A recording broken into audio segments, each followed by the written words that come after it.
C'est une grande figure de la danse contemporaine qui s'est installée avec sa compagnie au théâtre de Chaillot à Paris, Caroline Carlson.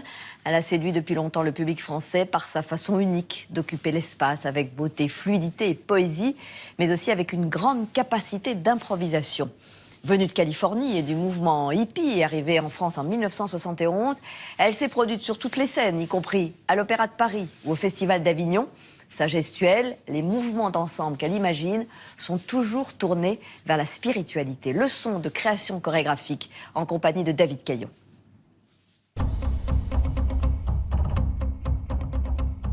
Caroline Carlson est une des figures à l'origine du développement de la danse contemporaine en France dans les années 80 et c'est une véritable star, chose rare dans le domaine de la danse.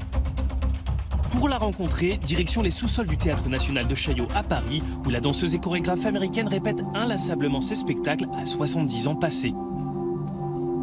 Artiste résidente à Chaillot, elle y présente une création, 2 solos de légende et la reprise de Pneuma, magnifique fresque mise en scène pour l'Opéra de Bordeaux. Retour sur le parcours fulgurant qui a fait de Caroline Carlson une légende vivante de la danse. Née en Californie en 1943, Caroline Carlson prend contact avec la danse dans le San Francisco des années 60, épicentre du mouvement hippie. Les années 60, mon Dieu, ces années ont eu une influence énorme sur moi. Vous savez, je suis une vieille hippie, j'appartiens à cette génération. Il y avait tellement d'excitation et de créativité, les gens étaient libres et très ouverts. Vous savez, avec cette génération, quand vous aviez une idée, on vous disait oui tout de suite. La signature de Caroline Carlson envisageait la danse comme un art complet. Une philosophie inspirée par 2 chorégraphes, son mentor Alvin Nicolais, mais aussi l'allemande Pina Bausch. Mon travail est très différent de celui de Pina. Elle travaillait beaucoup le sujet de la Terre, alors que moi je travaille plus d'un point de vue cosmique, mais je l'ai toujours admirée. Très influencée par la philosophie, au terme de chorégraphie, Caroline Carlson préfère celui de poésie visuelle. Je suis intéressée par l'intention derrière les pas de danse. Je veux dire, je peux faire un geste comme celui-ci, mais si je fais un geste plus... Je vais offrir quelque chose et je le reprends. Je vous l'offre et je le reprends.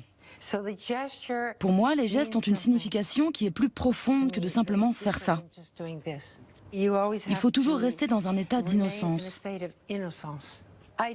Je fais ceci pour la première fois et je fais cela pour la première fois.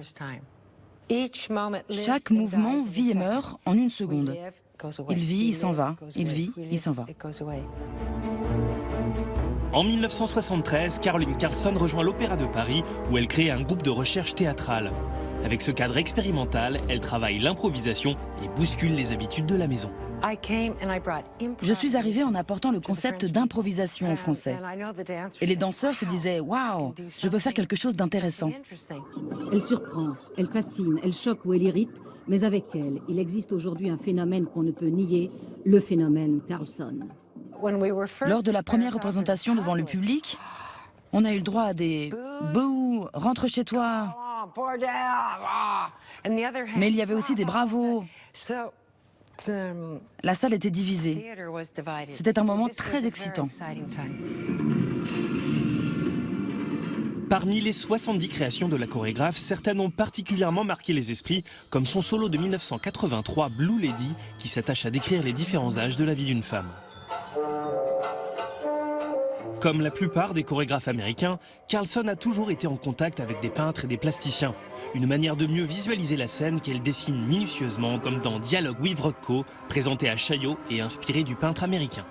Quand j'ai commencé à travailler, je me suis demandé comment s'y prend-il pour peindre.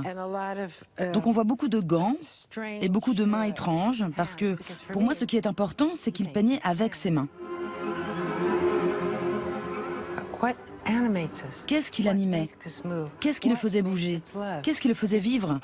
C'est notre poésie intérieure qui nous met en lien avec le monde.